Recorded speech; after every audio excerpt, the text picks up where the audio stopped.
vais commencer par vous présenter notre métier, le rachat temporaire d'actifs.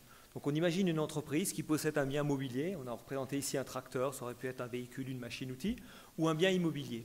Cette entreprise va vendre son bien à Capital Initiative.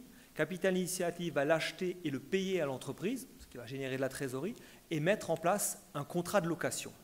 Dans un deuxième temps, on rentre donc dans la phase après le rachat et on va mettre en place cette location. Pour un bien immobilier, on va faire un contrat de location sur 5 ans avec un principe qui est de dire on va rendre l'entreprise son bien immobilier à la même valeur auquel on l'a acheté à l'origine.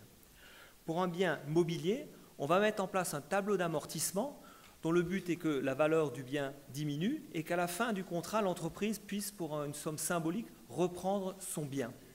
On fait vraiment un portage d'actifs contre rémunération, contre un loyer. Et ce qui est important, c'est que l'entreprise a pu, pendant toute la durée de ce contrat, utiliser son bien. Il n'y a eu aucune rupture dans le service et dans l'utilisation.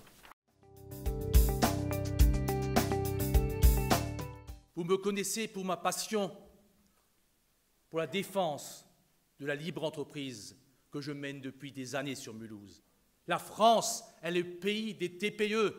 La France, lorsque l'entrepreneur crée son entreprise, il crée son emploi. C'est une démocratisation qui n'existe nulle part ailleurs. Et ces petits soldats qu'on envoie en front, on les laisse mourir. 93% des entreprises françaises ont moins de 10 salariés.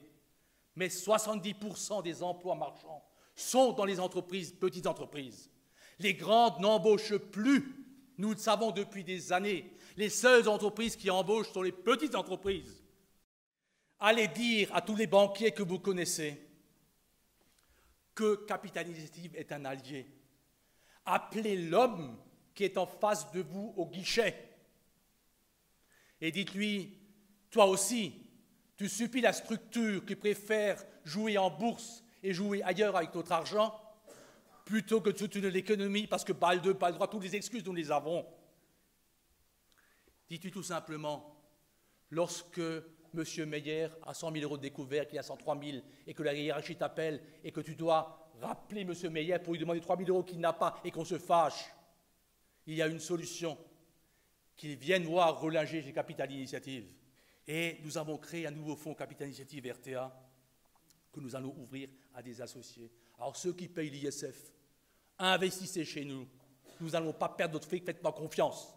Récupérez 50% par l'impôt. Récupérez 18% par l'impôt sur le revenu.